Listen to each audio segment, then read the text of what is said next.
guys, welcome to another episode of Dynasty After Dark. I'm your host, Calvin Timms. You can find me over on Twitter at TDC_Calvin. You can find my co-host, Dale, over on Twitter at Dynasty_Dale.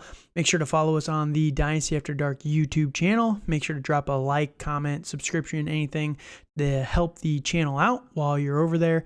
Anything you can do would definitely help us out and just get the podcast out to more people. That said, Dale, how you doing today? I'm doing great tonight. So how are you doing?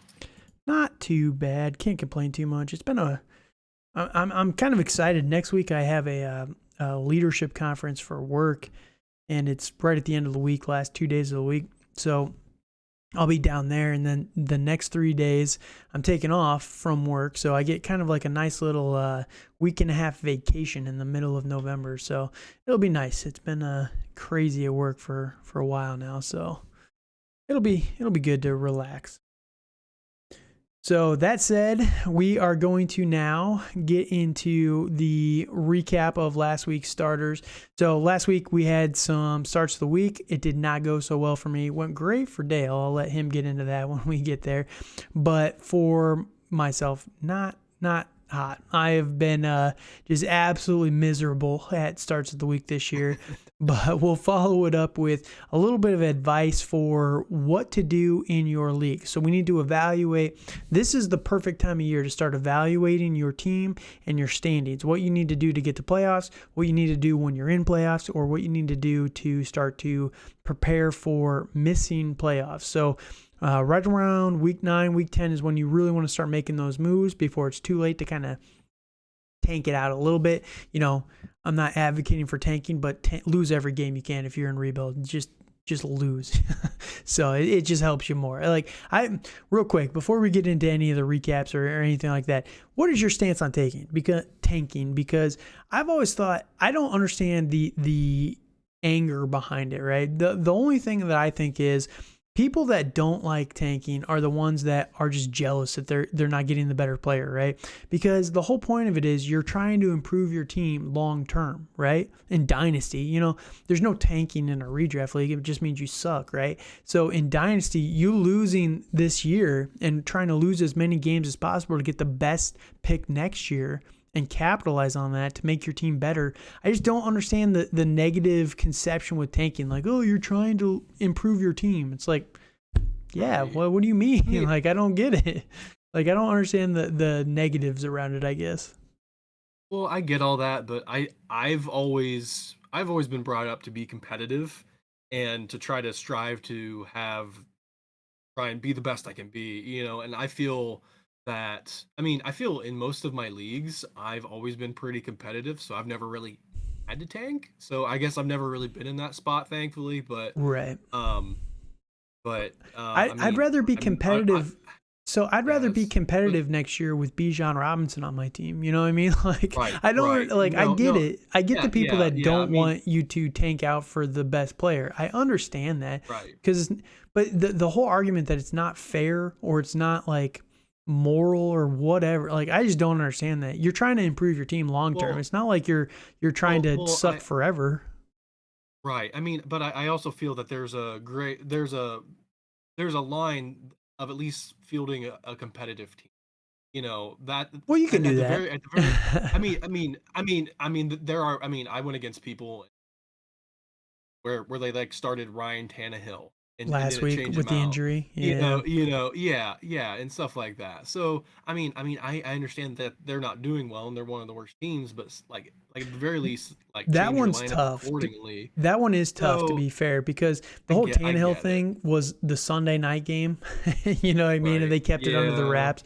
Like, I had him in a league, and I was luckily able to pivot off of him with Isaiah Likely in a league, but you know, it was a super flex league, and I needed a second quarterback, so I had Tannehill in there, hoping he would play. But I'm sure there were some people that didn't have that convenient pivot for Tannehill. True. So that one is a rare case where I will say that was a little unfortunate. But no, I get it, but I don't know. My whole stance is, if you're going to tank for one team, you tank for every team, and then it's fair for everybody. You're giving everybody a free win. Right. You know what I mean? So, like, I don't know.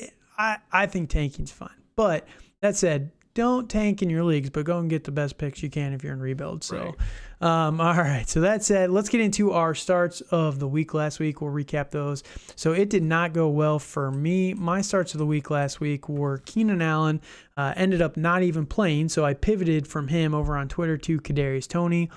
That game was kind of weird. So I think the fact that Kansas City was down the entire game, Tennessee controlled them defensively almost the entire game until the last drive where Kansas City was able to overcome and win. I think that really limited Toney's upside last week. They might have had more plays designed for him, but they couldn't utilize them because they were trying to catch up the entire game. Like basically from the first 2 drives by Tennessee where they went up, I think it was pretty quickly to 10-0, and you saw early in that game that their defense was going to hold Kansas City down.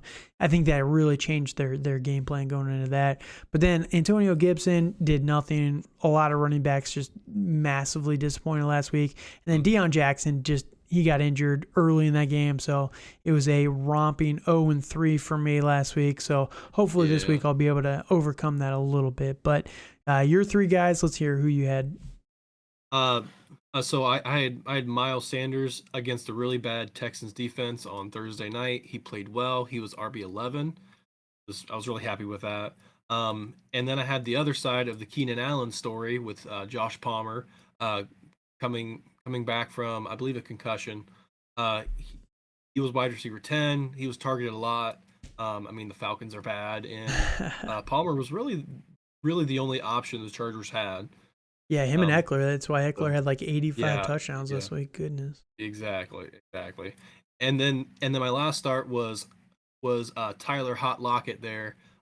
He is pop lock and dropping it all over the defense, and he played a really poor Arizona team.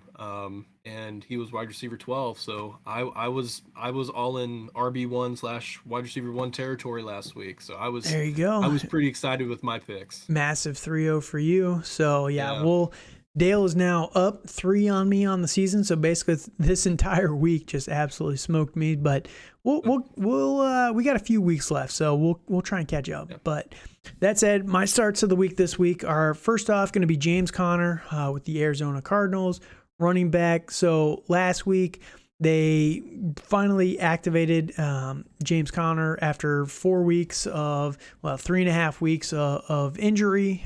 He had the ankle injury, so he got that in week number 5 against Philadelphia. Brought him out of the game early, and they've really kind of slowed his return down quite a bit. This week against Seattle, came back, had 7 carries for 45 yards. Pretty explosive there. You'll love to see that. 5 targets through the air in his first game back, 5 catches. Basically made Benjamin irrelevant with his return, which kind of stinks because I've, in quite a few leagues, was hoping there'd be a little bit more of a timeshare there. But this week, they are going against the Los Angeles Rams. Rams defense has been just absolutely battered this year. There's a sleeper report today that Matt Stafford might have a concussion, so he might not be playing, and this Rams offense is just bad. I think that the return of DeAndre Hopkins, and they played in week 3 with Hollywood Brown as the primary wide receiver in that game. I don't think they had Rondale Moore at the time. Let me check real quick. I think Rondale Moore, he missed in week 3. He was out. They really didn't have a lot of their weapons on the offensive side of the ball. Now they do have Rondale back. They've got DeAndre Hopkins back.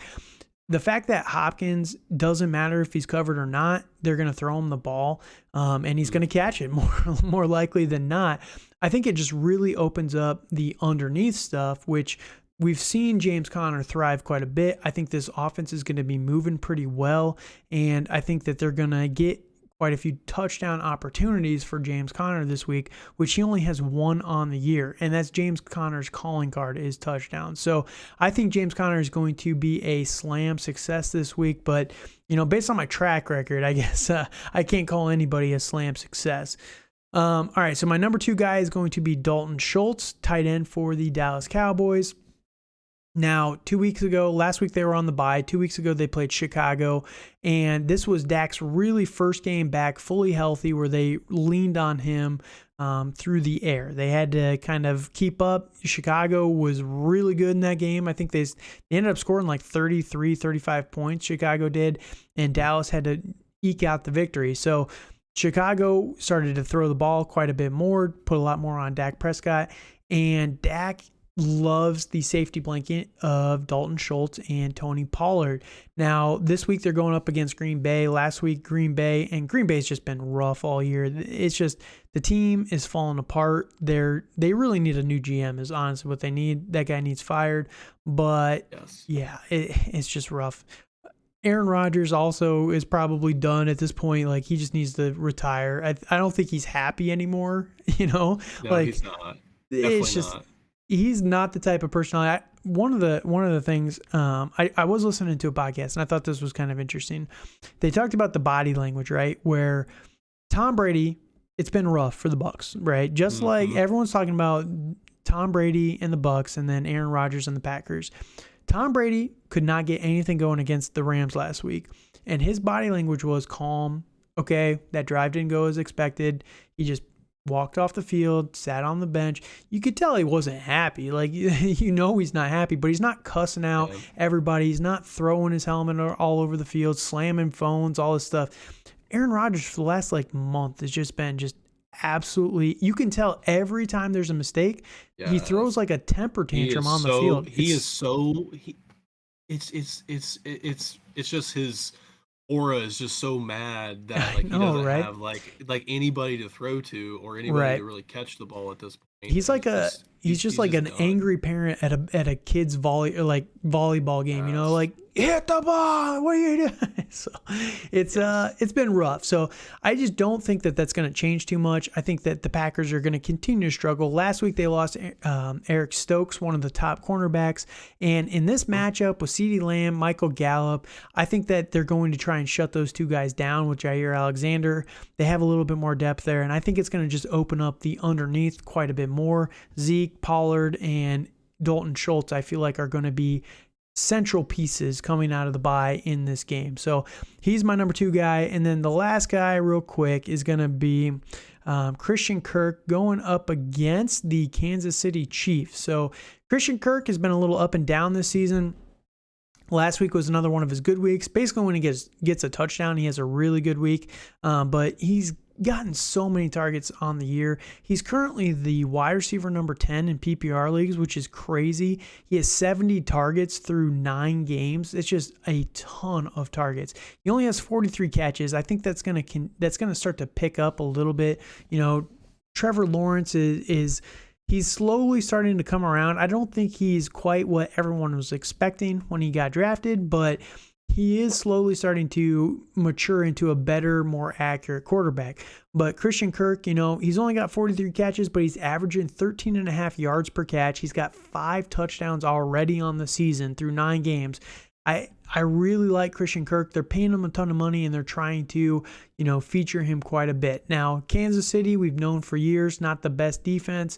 They've got their hits and their misses on defense, but I just think there's a lot of potential upside for Christian Kirk. Maybe he's not going to get a touchdown, but again, the last 3 weeks, 9 targets, 7 targets, 10 targets. Like, he's just getting peppered with targets. And in a PPR league, I think that's just way too valuable to pass up. So those are my 3. Any quick thoughts on them?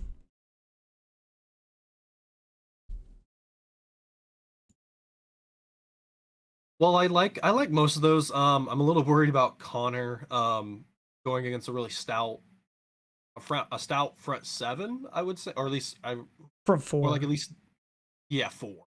Yeah, it's for the Rams, but I mean, I think it's going to be a competitive game. They're probably going to throw to him quite a bit, and then plus having Hopkins there does open up a lot, so I think that's going to help him. As for Schultz, I really like Schultz, and I think he's probably going to do well this game. I would be a little bit worried since the Packers did have some injuries on their offense. It probably won't make a whole lot of difference. I'm with I think Romeo Dubs went down with a ACL tear. I think. What was his ACL? Yeah, it was his. I think it was his knee.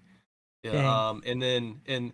and then I believe Aaron Jones went out late in that game. He's probably going to be Hmm. back, but I think they said he's I day to don't day, really. but yeah, we'll see how Right, that goes.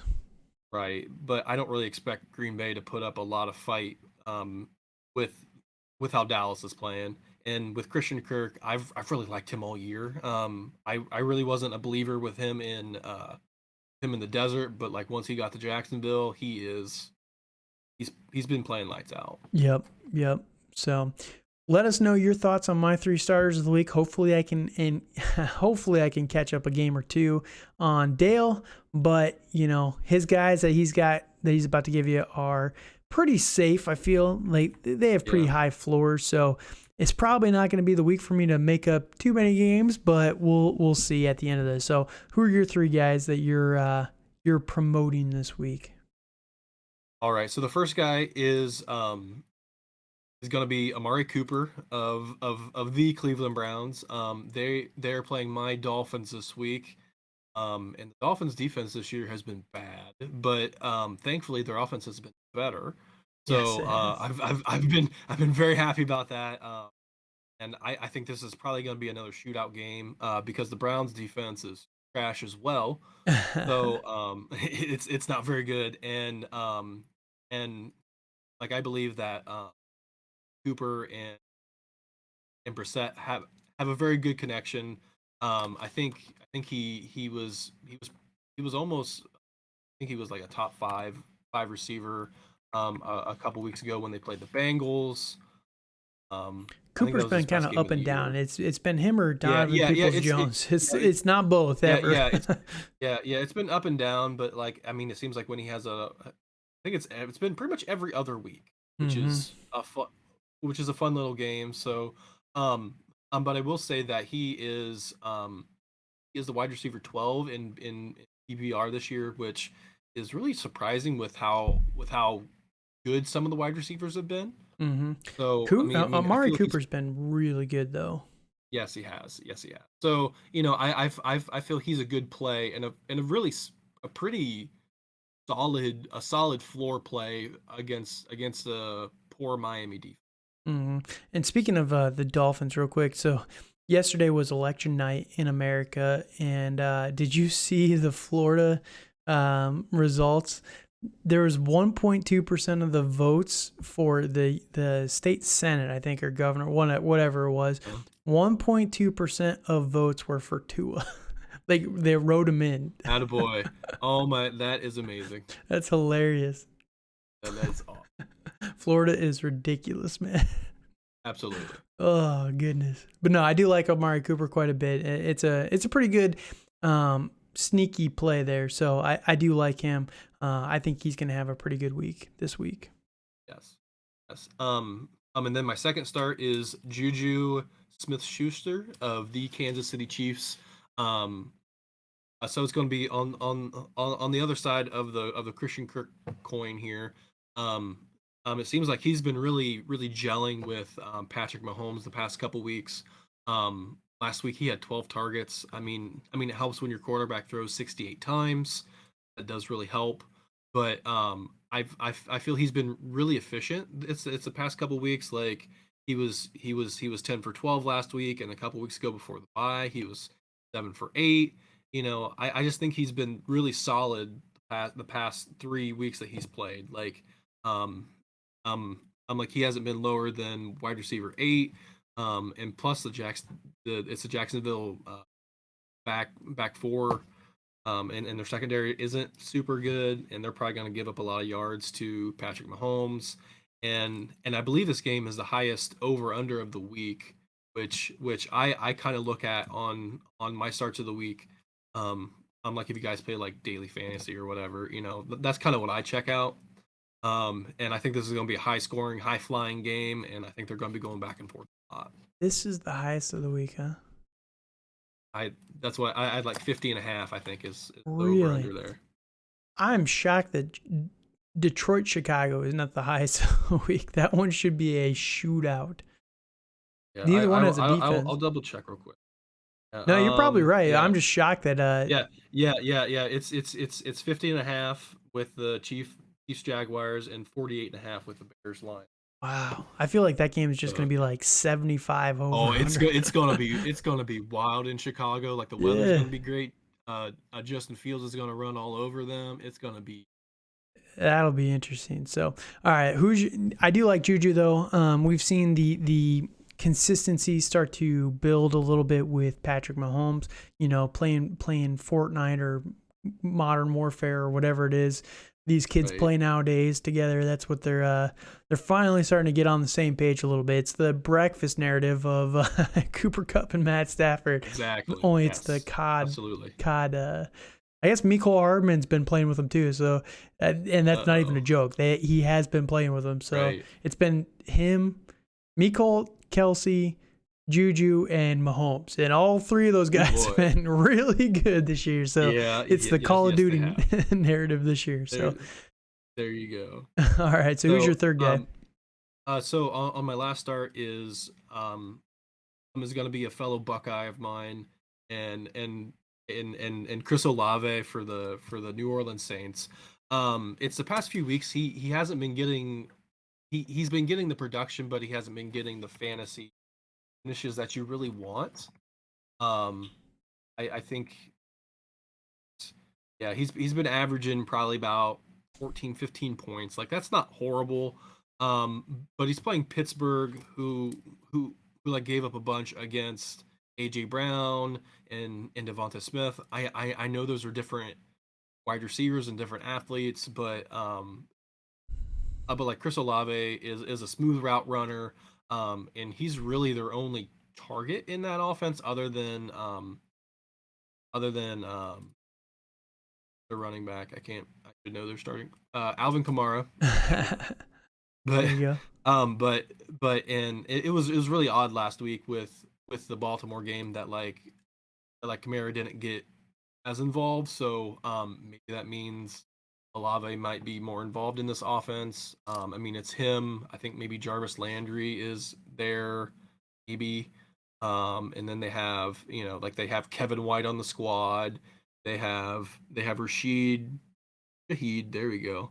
And really a lot of no-name players. So I really think that either Andy Dalton or Jameis Winston, whoever decides to start that game, is going to target Olave pretty heavily, and I feel he's going to do pretty well.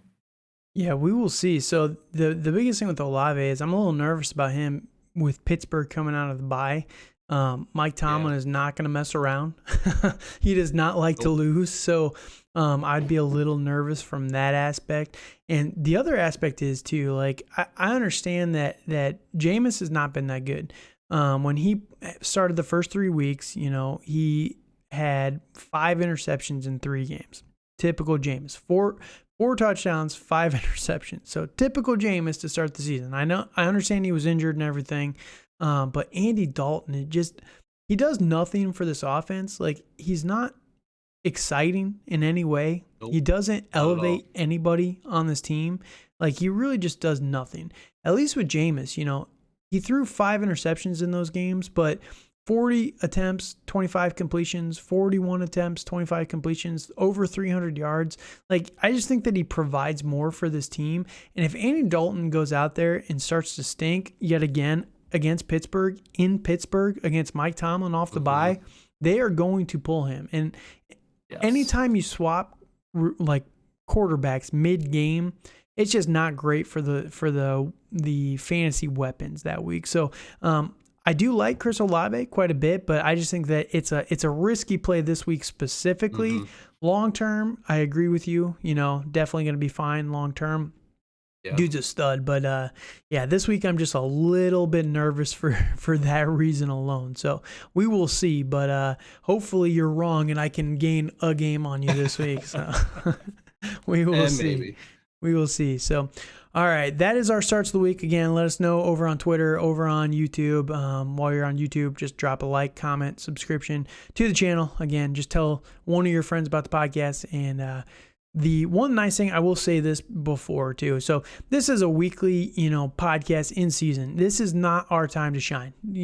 Dynasty leagues in season, you really don't want to be doing a ton of moves. There's no waivers typically in most dynasty leagues. They're all pretty bare. So there's no like waiver considerations that we would give you each and every week. You're not going to be swapping players left, right, and center in your leagues. If you are, it's probably not going to work out the best in the long term. So, dynasty podcasts in season are very hard to do. Most of what we're going to be doing is here in the next couple months. I think after the championship week, we're going to go on a break for just a couple of months, just to kind of get our head into the next year's class a little bit more, after the Super Bowl, probably a week or two after the Super Bowl, we'll pick it back up. We'll have a little bit more intel on the guys that are declaring for the actual NFL draft, because that's the other thing too is, this 2023 draft class, so exciting, but half of them could go back to college. We have no idea with the new NIL deals. Like Bijan Robinson is making a ton of money. And unless he's like a top 10 pick, he might make more money playing one more year at Texas with college, Archie Manning, right? Like, cause isn't Archie coming next year? Yes, he is. So that's a lot of, I would not be shocked if Bijan goes back to college for one more year. You see a lot of these guys, they go back to college because these running backs in college that are these special athletes, they can do whatever they want. They can just have these massive performances in college because it's just not the same level of competition each and every week. Whereas in the NFL, you don't really see, other than Derrick Henry, guys consistently going for like 150 to 200 yards weekly. So Bijan Robinson is a great option, but he might go back to college. We have no idea. So we're going to take a little bit of break after the season. We're just doing this to try and give you guys some content and everything. But yeah, a lot of what the valuable information we're going to give you is going to be coming in a couple of months. So, thank you guys for everyone that is out there and tuning in each and every week to the podcast. We really appreciate it. But just know that this is just kind of filler as we get through this season. Hopefully you guys are using some of the weekly advice pieces that we're trying to give you and getting a couple wins on your way to a championship. So that said, we're going to give you a little bit more advice here this week. And this one is pretty critical. So the name of the podcast, the title of this episode is going to be Gearing Up, because right now, week 9 is completed, and going into week 10, this is the week that we really need to start to evaluate our teams. And we talked on it earlier in the season, right around like week 5. You really want to look at your team. Everybody has all these aspirations going into the season. Oh, I have the best roster in the world on paper, and it just never works out, right? Like the players that we think are going to be studs in the offseason don't pan out, or the guys that we think are nothing, Josh Jacobs, end up being something pretty special. So it's just it takes a couple weeks to kind of reevaluate all of our expectations in Dynasty from the offseason. Week 9, week 10, we actually have a very clear picture of what's going forward, the players that are good, you have an idea of the injuries that you've sustained, your record, and just you can do a more detailed analysis of your team. So, for example, I'm in a couple of leagues. A couple of them are not going well. They're rebuild teams. So I was hoping to flip it around quickly, but ultimately it didn't go that way. So I think I'm like I'm 2 and 7 in one of them. It's just, that is what it is. My I had a lot of youth on it, so. When you have a lot of youth, sometimes it takes them a few games to really kind of establish themselves in a fantasy role. And when that's the case and you get 3 wins off the bat, that's tough to overcome. So, and then you start getting injuries and everything like that. So not making excuses, it's a rebuild team, but I also have a team that's doing very well and it's basically locked for playoffs. So I went through this week and I started to do a deep dive into both leagues. So I looked at the current league standings, and I can just share my process with you. And you can think it's the dumbest process ever, or you can, hopefully adapt it and maybe you change it, tweak it, however it works for you, but helps you in your league. So I go through and I write down the record of all the teams in the league from first to last. And then I look at, wherever my standing is. So if I'm right in the middle of the group, if I'm top of the group, or, bottom three, you kind of just determine where you're at.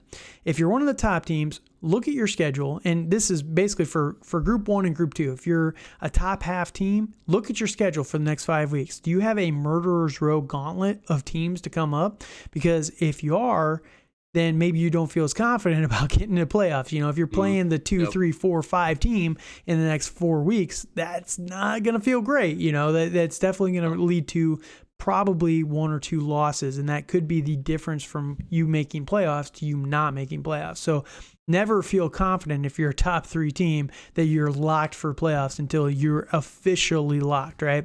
But those middle teams, that's where you really want to make sure you understand, because if there's a guy that has a cakewalk of an opponent, of a run to get the playoffs, you need to take that into account, and maybe you try and trade them for some players that they're going to need for their run. And because they're a lower team as of right now, maybe they'll be more inclined to give them up, because they're not planning long term. So it's these little tricks that you can kind of use for that. And then if you're a bottom team, you just got to pull the plug, decide who you're going to who you're going to sell, and make a list of players that you're willing to move to the winning teams. And you have until your trade deadline to kind of work out some deals there. But older guys like Keenan Allen, Allen Robinson, hopefully they start to put a little bit more on paper this year. But, Josh Jacobs, some of these older running backs, I think I just moved, and we can talk on this here in just a minute, but Deonta Foreman in the league for a second-round pick, free second round pick. I'm never going to use him because I'm a bottom team, right? Yep. So that's the strategy that I recommend, is going through, establishing the order. And I understand that on your platform or whatever, it's going to have all that information, but looking at your points for, your max points for, if you have really high max points for and you're middle of the pack, things are probably going to work out for you as the season continues. You got to continue to fight and scratch and claw, but you can just try and make it to playoffs. So that's the first step. And what are your thoughts on that? So what is your process for going into the evaluation phase going into playoffs? No, I like all of what you said. I feel it's important to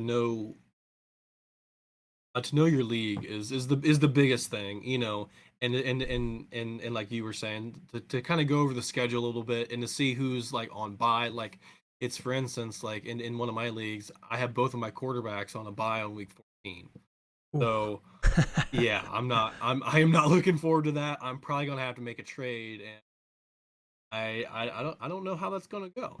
But I'm pretty safe in where I'm at, and I'm playing a bottom feeder too. So it's just important to, it's just really important to kind of be aware of who you're playing, who, and then who isn't playing too, and who's going to be on the bye weeks. um and I did really like what you said on like checking on the points for, because like if you are a high scoring team and you're not, and your record doesn't show it, which happens all the time. I'm in a friends league where I'm 5-4 and I've scored the most points. I've just gotten unlucky from like other teams scoring a lot more than me, or a point more than me, or like 5 or 10. So I think being aware of that, and being aware if you're in like a home league, if people don't pay attention to like certain people who may be on waivers, if you're in redraft, for instance, and just kind of keeping track of things like that. So and then also too, like if you are a bottom feeder, like if you can sell somebody, I would just do it for a draft pick, because they're really not going to be super important to you in this moment. I mean, I don't like the word tanking, but I guess that kind of would be tanking, I guess, in a way, a little well, bit. it's legalized tanking, right? You're getting rid of your players, so you don't have a choice. Yeah. It is.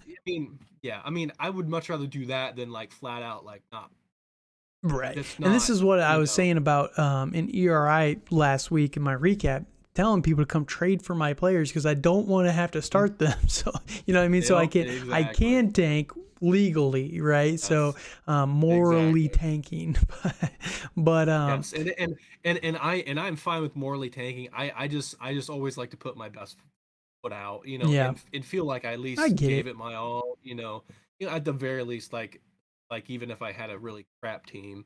So, I mean, if I do, I'm trying to get assets for, the 2023, 2024 drafts Hmm. that that are going to be Yeah, I another. wouldn't say they're going to be heavy, but I mean they're going to be kind of star forward. Right. And then one other thing too. So draft picks is very nice, but now is also the perfect time for those injured players. So the Brees Halls, Yes. the Javonte Williams, guys like that who are injured.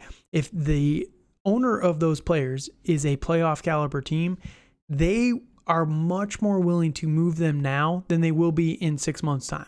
Because right now, they need a replacement. That guy is producing nothing for them for the playoff run. And, you have to pay. You're going to get him on a discount, but it's not going to be the biggest discount. You're not going to get him for like a second round pick. You're not going to get Javonte Williams for a second round pick. Like, I hate to break it to you, but you still got to pay a price for these guys. But now is the perfect time to go get them if you're a bottom team.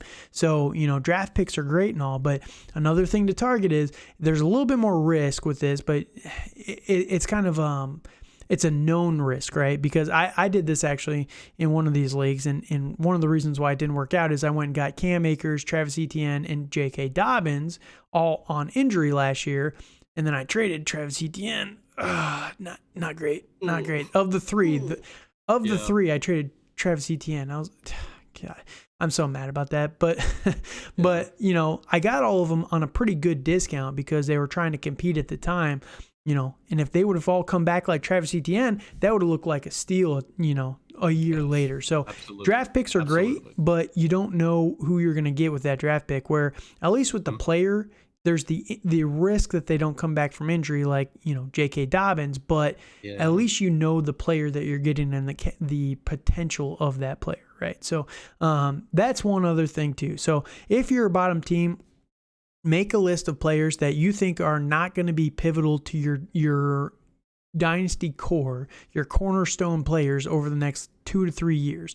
If Mhm. you think that you're in a minor rebuild, we'll say, where you're going to be able to flip it around next year, I would not be moving players like a Saquon Barkley or like even Allen Robinson. I'm tempted to hold him because you're not going to get any value for him, But some of these guys that are near the end, they're not at the peak just yet, but you're not going to get.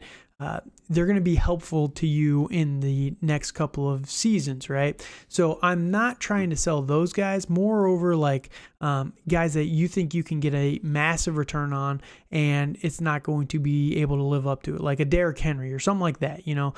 Dalvin Cook, some of these older running backs or receivers that a Keenan Allen. Again, hopefully Keenan Allen comes back on the field and is able to put up a monster performance, but it's always tough to rely on that. So that's the biggest thing. If you're a rebuilding team, now is the time to sell those guys.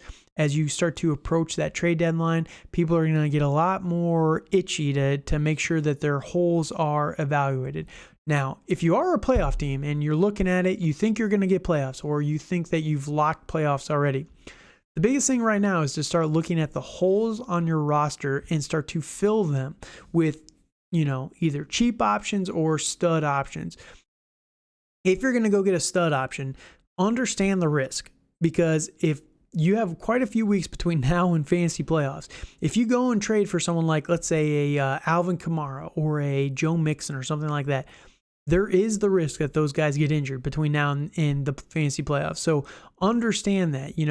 I'm always a fan of, if you've at this point in time feel like you've locked playoffs, not overspending on a stud, going for like the Deonta Foreman that I sold Deonta Foreman in the other league. I think that's a perfect ad for a playoff caliber team because it's a cheap investment. It's only a second round pick, and Foreman has been really good over the last couple of weeks. Now he's had a couple down. He's, a little inconsistent, but it's the Carolina Panthers. What do you expect? But at the same time, we've seen that, if he gets injured, it's only a second round pick. But the depth that he gives you is very valuable if, for example, a Joe Mixon or an Austin Eckler or something like that gets injured on your team. So there's that. And then you also have to make sure that if you are going for more of a stud long-term aspect, again, selling some of those injured assets, the Rashad Batemans, the Breece Halls, the Javonte Williams, Trey Lance, those type of guys, selling those for replacement players that can produce now, but don't actually they're not detrimental long-term. For example, I told Dale about this before we started recording. I'm in a league where I've basically locked playoffs. Nothing is locked now, but it's pretty much set that I'm going to get playoffs unless there's an absolute freak of nature occurrence that happens. I sold Trey Lance. I love Trey Lance. I hate moving Trey Lance, but I sold Trey Lance for Russell Wilson and Isaiah Likely. Russell Wilson, he is what he is, but I don't believe he's completely washed just yet. And if he takes a step forward and he gets back to old Russ, just even a smidgen, that is going to be a steal because I'm going to be able to use him for the playoffs with someone like Isaiah Likely. So I got a little bit of depth on the team for the playoff push, and I got a guy that should be able to produce at quarterback, whereas I didn't have the points from Trey Lance this year. Now, Trey Lance long-term might be better, but I'm getting guys that can help me contribute and also don't kill me long-term as well. So, do you have any other advice for the guys that are gearing up for the playoff push? I really think you hit it really on the head. I would encourage you to not mortgage the future, but in the whole grand scheme of things, but if you have it's a first round pick this year and it's going to be a late one, like that's something that you could use as trade bait too. If you already feel like you're going to be locked, like in one league, like I know I'm probably going to be top 3, so I might use that as some trade bait to get like another quarterback I might need or like another piece that I'll need to really strengthen my team. Yeah, that's where I think again, whether you're a bottom team, a middle team, or a top team, the biggest thing is when you go through, like I said, my process is I do go through the standings. I look at who everyone is playing over the next couple of weeks until playoffs, kind of evaluate who has the easiest strength of schedule remaining, things like that. But then I also identify the cornerstones of my team. I identify the guys that there's no chance I'm going to give them up, right? It's going to take a just absolute monster trade offer to even move them from my team. Identifying that, if you're a playoff team, if you're not a playoff team, is critical because if you're identifying those guys as a rebuilding team, you just know who's going to be part of your core long term. If you're a playoff team, you know the guys that are going to be crucial to your playoff run this year and next year, not just this year. And you understand who you're a little bit less attached to that you can send off in a trade offer. Maybe Rashad Bateman is one of those guys where he's not really a cornerstone yet, or Brian Robinson, some of those players, like those middle tier players. You're sending them off in a package to try and upgrade somewhere else on your roster for the playoff push. So that's the biggest thing, is identifying the cornerstone pieces of your roster, and then also just, analyzing how likely is it that you're actually going to make playoffs. Is it going to take a miracle? If it is, maybe you start to, like I said, morally tank it out a little bit on the season. And if you're right on track to be the 6th place team, maybe you try and secure 4th for next year's draft class. There's no shame in it if you don't think that you're going to be competitive in the playoffs. But if you're conversely, real quick rant here, I have so many teams like in high dollar leagues this year who are 6-3 and are content with tanking it out from here on to the end of this year. Like, what are we doing, man? Like, it's wild to me. 6-3 and they're ready to just throw in the towel. Like, guys, you are basically locked for playoffs. It's almost a lock. 6-3 is not a lock, but it's pretty dang close. It's yeah. In a high dollar league, you don't waste a shot at money. You know what I mean? Like, you can fluke your way to a title in a high dollar league, even if you don't have the best roster. Like, go sell out, especially if you're thin, like in a high dollar league, go sell out mortgage everything if you're really thin for a playoff, because if you have a playoff chance right now and your roster is already thin, next year it's not going to be better. All the players are going to be older. It's probably not going to be better unless you have like an all youth team, right?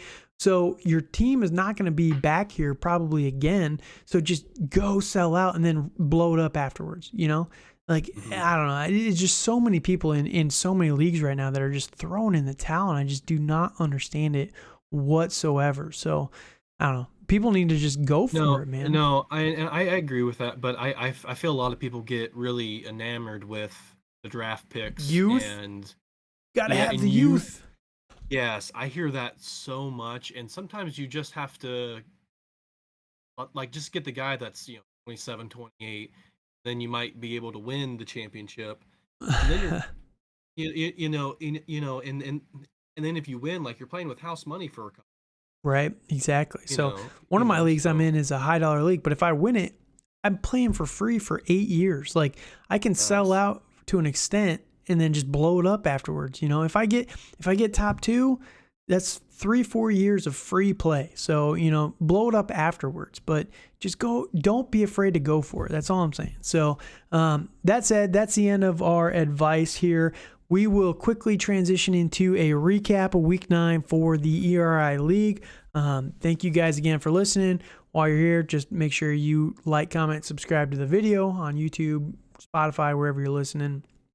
That said, we are picking up from where we left off last week. Like I said last week, don't give me hope, because I knew I was going to be able to go on a little bit of a run here. I'm 2 in a row now, but yeah, speaking of doing an evaluation, so I actually looked at it last night. There's a 0% chance that I can still make playoffs at 3-6. It is crazy. Like, because there's so many teams right in the middle at 5-4, and only 6 teams make playoffs, but I'm in 8th place. I'm 2 games back right now. They all play each other. Like, they all play each other multiple times. So there is a non-zero chance that I can still make playoffs. I mean, it's low. It's probably like 5-10%. I need a little bit of luck there. I think I have to win 1 against the top 2 teams. But it's possible, it's definitely possible. So that said, spoiled it a little bit. I actually won this week against Max. Puts me at 3-6, 126-97. Pretty dominant performance. Max is just taking it on the chin. Justin Fields went off. The curse is broken. The curse is broken. It feels so good. So if you're tuning in or you haven't been following along all season, my team has been cursed in this league for about 2.5 years. We had an expansion draft like 3 years ago where we went from an 8-team league to a 10-team league. And my stupid ass did not save Patrick Mahomes. I saved Baker Mayfield at the time because it was coming off of Baker's rookie year where he was just absolutely insane. So I thought Baker was going to be something special. Did not save Patrick Mahomes. Got taken from me in the expansion draft. Have been regretting it ever since. And my team has punished me for it ever since. I have not broken 20 points from a quarterback in 2.5 years. A quarterback, 2.5 years. It's been really bad the last year and a half, 15 or less every game from a quarterback. Oh. You know how bad that is in a one quarterback league? Oh my gosh. But Justin Fields broke it. Let's go. 44 points from Justin Fields this week. Love to see it there. Absolutely smashed Derek Carr. Fournette, solid performance. Kind of just Fournette numbers on the year. Tampa Bay, again, they've been rough, but did you watch that game at all? I didn't know. So if you haven't seen it, go watch the celebration at the end of the game. So this whole game, the Buccaneers are down almost the entire game, right? Mm-hmm. They finally put together a 2-minute drive to win the game. The Buccaneers, the Rams give the Bucs the ball back, no timeouts, on their own 25-yard line, and they have a minute and a half, 90 seconds to go down the field and score a touchdown to win the game. First play of the game, Tom Brady throws like a 40-yard pass to Mike Evans or Kate Otten. I forget who exactly it was, but they moved the ball in one play 40 yards out of the field, and all of a sudden they're in field goal range, right? So it's like, and then the next play they get out of bounds, and then they score a touchdown. The way that the Bucs celebrated after scoring that touchdown was so telling to me that this has just been hanging over them. They have been so bad on offense the last couple of weeks, and you can just really feel like they've been able to move the ball. Tom Brady is very high in yards. He's very high in attempts. They just have no red zone. They have no touchdowns on the year, right? He has 10 touchdowns. 10 touchdowns on the season, which is crazy. 1 interception, 10 touchdowns for Tom Brady, but he's got 2,600 yards passing through the air. That's just absolutely wild to me.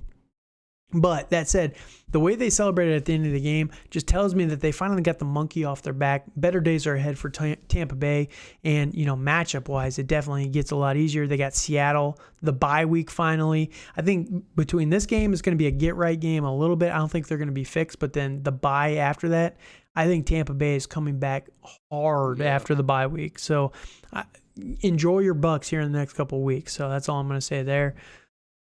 Swift still banged up. Allen Robinson, not great there. Dallas Goedert was a great play last Thursday. Absolutely. 25 points there. Gabe Davis, the Buffalo Bills. That was a weird game. It really was. Very weird game. It was very strange. If you hadn't seen it yet, the Jets won over the Buffalo Bills, so that was fun. They did have Sauce Gardner on Gabe Davis, and Sauce Gardner is no joke. He's been playing out of his mind this year. He's Absolutely. Like a top 3 cornerback in the NFL as a rookie. Like, this dude is nuts, man. Yes. Absolutely nuts. But due to all the buys and everything, I actually had to start, and injuries, I had to start Kyle Pitts as my second flex last week. It was rough. Well, I don't really hate that because Marcus Mariota missed him on. He was wide open. He was gone as, and he overthrew a 6'4" wide who has like bird arms and could catch anything under the sun. He overthrows him. Dude, it's so so bad. Mariota sucks so bad. Yes, and and they refuse to go to Desmond Ridder, man. Like, what? Yes, why? Yes, so I don't know what's. But on the flip side, again, Max just had a down week. He doesn't really have a ton of talent on his team. He's kind of in the rebuild, embracing that. Dalvin was pretty good. Ramondre, pretty good. I like Ramondre quite a bit. He's going to be better. There's going to be better days ahead for Ramondre. That just was not a competitive game whatsoever against the Colts. Devonta Smith, everybody on that passing game was just kind of up and down. I think A.J. Brown had the touchdown, so there was that. But Mike Evans, down week for him. Again, we touched on with the Bucs. They just aren't scoring touchdowns, which hurts every weapon on this offense, right? Gerald Everett was surprisingly inefficient in this game. Yeah. I thought he'd do a lot more. Boyd didn't really do much. They didn't really need to do much with anybody other than Joe Mixon. Jacoby Myers, again, not a competitive game, but his bench was similarly pretty rough as well. So not a ton of improvements could have been made there. So Max is just embracing. He's trying to get Bijan for next year. So good luck to him there in the lottery at the end of the year. The next game was another blowout. This one was a little bit more important, though. Braden actually blew out James, so puts both teams at 6-3, 199. Braden's team is nuts, and I talked about it. This is actually the league that I did that Deonta Foreman trade.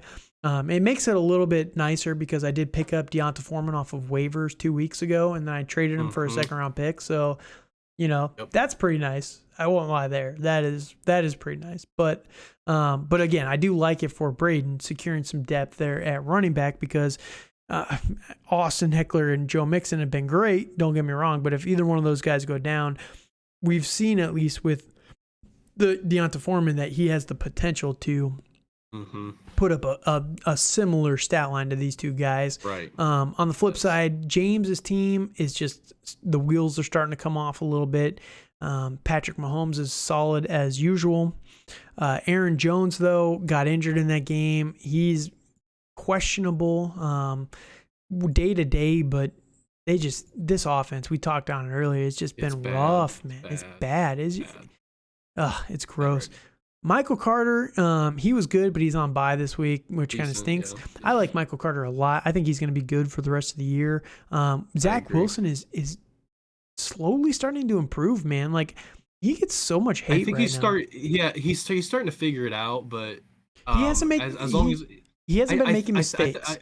I think the biggest thing with him is that he's probably used to being the best player on his team. Yeah, and that's not true right now. That's true. And, that is true. And it's not true. And he just has to get it to the people that are better than him so that he can be just a better, right. And a better. And that's where and stuff like that. The touchdowns will come. They've had a murderer's row in terms of defenses that they've played. Pittsburgh in his first game back, Miami, who haven't been good, but the Jets' offensive line has been rough. Green Bay the next week there, Denver, New England, and Buffalo, and then they get the bye, then New England again. So it's a rough stretch of games for Zach Wilson. He hasn't really done a ton of stupid stuff. He did stupid stuff against the Patriots, but all young quarterbacks do stupid stuff against the Patriots. It's just it's going to happen. It's just the MO there. It happens. It is what it is. Yep. So Zach Wilson is looking a little bit better, and I do like that a lot for Michael Carter. I think that he's going to be able to utilize him a little bit more, but Michael Carter was good on the ground, man. You can run on Buffalo, 12 for 76. You'll love to see that and a touchdown. So you like to see that. So Michael Carter for James, but T. Higgins had a little bit of a down week. James is just getting absolutely wrecked by injuries right now. Jamar Chase is out. Hollywood's out. Michael Thomas is now out for the rest of the year. Deontay Johnson was on bye.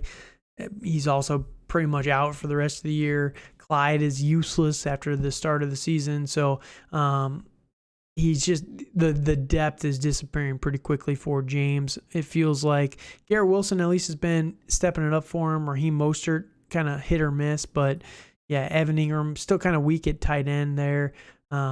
So a little bit rough for James, but yeah, Braden, awesome week for him. Austin Eckler, Joe Mixon, Joe Burrow, Christian Kirk, Travis Kelce, Juju Smith-Schuster. His whole team just went off this week. So he did start Deonta Foreman, so I feel bad for him on that one. Only 4 points there, but I don't blame him at least. So there's that. So yeah, both teams are now 6-3. That leads us to our next game. This one was the upset of the week. I did not see this one coming. This one was actually huge in my opinion. So Keelan and Ryan going into this matchup, Ryan was the 20-point favorite over Keelan. Keelan got the win by 20 points. It was a 40-point swing from the projections. So Keelan is now 4-5. Ryan is 5-4. This loss was huge. Who did Keelan have? So he had Cordero Patterson, Lamar Jackson was solid, Kenneth Walker, Tyler Lockett. A lot of his guys just really started to go off. A.J. Brown was decent. Zach Ertz, Rondale Moore. Everybody on his team basically had double digits and 15 or so points or above. So you'll love to see that. Terry McLaurin, a little bit of a down week, but 5 for 56. You can't complain too much there. New England Patriots defense had 23 points against the Colts. Ugh, gross. But yeah, on the flip side, though, a little bit of a down week for Ryan. Still had 150 points. You can't complain too much there. But Derrick Henry went off. Devontae Adams went off. DeAndre Hopkins, solid performance there. Damian Pierce. So he started pretty good guys.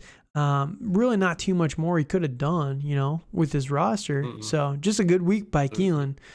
Really kind of went off there. Keelan could have even started James Robinson. Man, good week when you can start James Robinson over Terry McLaurin and still win. So, yeah, pretty good there. So upset of the week there goes to Keelan on that matchup. Next one was not so competitive. Dan just absolutely whooped on Rob. Rob is trying to tank it out for the rest of the year. He's got, as of right now, it looks like he's going to have 2 top 4 picks in this upcoming draft, which is pretty nice. Pretty nice. Yes, that's very nice. But Dan put up 150 points, third on the week. Man, down week for Dan, but he had a lot of guys on bye as well. Christian McCaffrey hasn't had Jonathan Taylor the last couple of weeks. I don't know if Jonathan Taylor's going to be good this year as it is. This offense just sucks, man. Oh, and we didn't even talk on the Colts. What do you think of the Jeff Saturday hiring? I think it's a sneaky way to get around trying to. I think Irsay's trying to hire his guys. It's interesting. Oh, yeah. It's interesting, terrible. and no, it's a terrible way to go about it, and I feel it goes around what the NFL's been trying to do in the past, decade or two. Like, it's with the Rooney Rule and different. Well, things he's an interim. That's why they got around it. So. I know. Oh, I know. Like I see the loophole, but I have a feeling what's going to happen is that he's going to go the whole season and become the head coach. And then he's probably going to bring and then probably what's going to happen is going to bring Peyton Manning in to be the OC, Dude, I would be all for it if Peyton Manning became the head coach. I know. It might actually make the Colts interesting, dude. They've been so bad for so long. Oh my gosh. Well, it's the biggest thing though is that probably I'm guessing Irsay felt they needed more of a leader and someone to play and someone to not be worried about his job and stuff like that. And I'm guessing Frank Wright was worried about his job. That's why he went. Dude, Chris Ballard needs to be the one that needs to go, man. Yes, they need to replace Chris Ballard. I agree. And the problem is that Irsay is fine with Chris Ballard. I know it's such a problem. Like I like Chris Ballard, and then he even said, "I do too." But, so here's the thing with Chris Ballard. I kind of feel his time is. But it's not though. They're going to keep him for the next couple of years. Here's the thing with Chris Ballard. So he's very, very good in the draft. Very good. He has a great eye for talent. He gets all these plus athletes. He has a very good eye for, managing the money. Like he's very good at managing the money and the salary cap and all that. He is absolutely terrible at building a roster. Like absolutely terrible. He does not get weapons. He doesn't fix problems. His whole mindset is we got to pay our guys first. And whether that's him or Irsay, I'm starting to feel like it's a little bit more Irsay than it is him. But it's just, I think dude, so. You got to go get, like, how many times have we like Pat McAfee, all these guys talked about going to get Julio, going to get, Amari Cooper. You could have gotten Amari Cooper for a 5th round pick, and you're telling me you can't do that? Like, what are? I agree. It's so bad. Their inability to get talent should cost him his job. Like, well, and their willingness to go out and to try to. I think their big thing that they're stuck on is that they're trying to get a quarterback and they're trying to replace Andrew Luck. And it's just not going to happen. You got to draft a guy. You're going to have to draft one. They refuse to tank. Out it's the past. I almost feel bad for Frank Wright because past 4 years, he's had to start an old Phillip Rivers. He's had to start old Matt Ryan. Yeah, old Matt Ryan. Carson Wentz, who's a broken human being at this point. It's not been good. Yeah, not been good. I agree. It's been really. But it's just been bad in Indy. I agree, and it sucks because we get every Colts game every Sunday. So. Every Colts game, every Bears game. Bears at least are fun to watch, man. At least the Bears are fun to watch. Now they are fun to watch now, but last year I hated watching games on Sunday because I knew I was going to watch a Bear game and it was going to make me sad. That's why I just watch Red Zone now. That's all there you go. There you go.